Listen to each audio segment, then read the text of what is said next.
Washington called it one of the most daring rescue missions in American military history.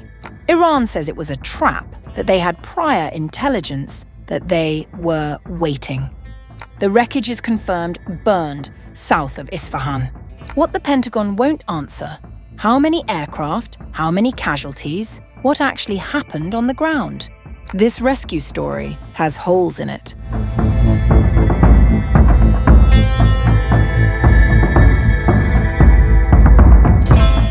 While Washington was celebrating what it called one of the most daring rescue missions in American military history, Tehran had a word for it: failure. According to the IRGC, the US military did not slip undetected into Iranian airspace. In fact, the Iranian forces were ready, waiting. The Khatam al-Anbiya Central Headquarters said its fighters had prior intelligence of the operation and used the time to set up a military and security cordon around the area south of Isfahan. Electronic warfare systems were activated. New air defense platforms were deployed. A ground mosaic defense plan was already in place when the Americans arrived. The so-called rescue operation by the U.S. Army, planned as a deception and a hasty escape under the pretext of rescuing a downed pilot at an abandoned airfield south of Isfahan, was completely foiled by the timely presence of the armed forces of the Islamic Republic of Iran. Several US aircraft entered Iranian airspace in the early hours of the morning. The IRGC said 2 MC-130 military transport planes and what it identified as 2 Black Hawk helicopters were struck and forced into emergency landings. US and Reuters sources indicated the helicopters were, in fact, MH-6 Special Operations aircraft. Iranian fighters then moved to encircle the downed aircraft and the forces on the ground with them. Following prior intelligence, further investigations by experts on the scene revealed that 2 C-130 military transport aircraft and 2 Black Hawk helicopters, which the U.S. Army had used, were destroyed through the fulfillment of God's promise and with the help of the Almighty, and the fiery wrath of the Islamic forces in the powerful armed forces, which increased the level of successive failures of the U.S. Army. At the same time, Tasnim news agency reported that the US lost as many as 12 aircraft during the operation, including 2 C-130 transport planes, 4 Little Bird helicopters, 4 Black Hawks, and 2 MQ-9 drones.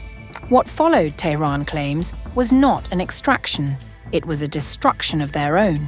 Trapped, surrounded, and with Iranian forces closing in on the perimeter, US commanders ordered their own aircraft bombed. The equipment was destroyed. So, according to the IRGC, was some of the personnel inside. The Corps said the US then carried out what it described as heavy bombing of its own downed aircraft, equipment, commanders, and soldiers to prevent the disgrace of capture. After Iranian Islamic fighters completed the operation to encircle the enemy, the contemptible enemy, in order to prevent the disgrace of Trump, the President of the United States, and the hollow prestige of its army, was forced to carry out heavy bombing of its downed aircraft, equipment, commanders, and soldiers. According to the IRGC's narrative, the US didn't rescue anyone. What they did was kill their soldiers caught in Iranian territory and claimed a false victory in front of the world to save face. The unanswered questions on the US side do little to quiet that narrative.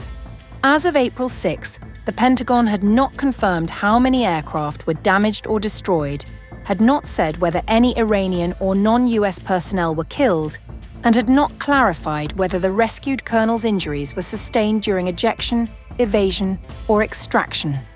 Trump described him as injured in one post, then seriously wounded in another, without elaborating either time.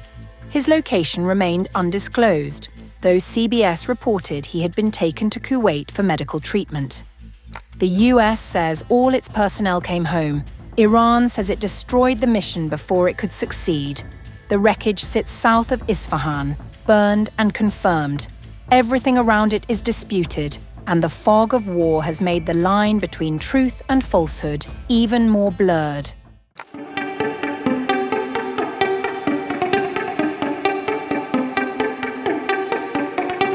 Just past midnight on April 5th, Hezbollah did something it had not done at any point since this war began. It fired a naval cruise missile for the very first time at an Israeli warship. The group said its fighters had spent hours tracking the vessel before striking.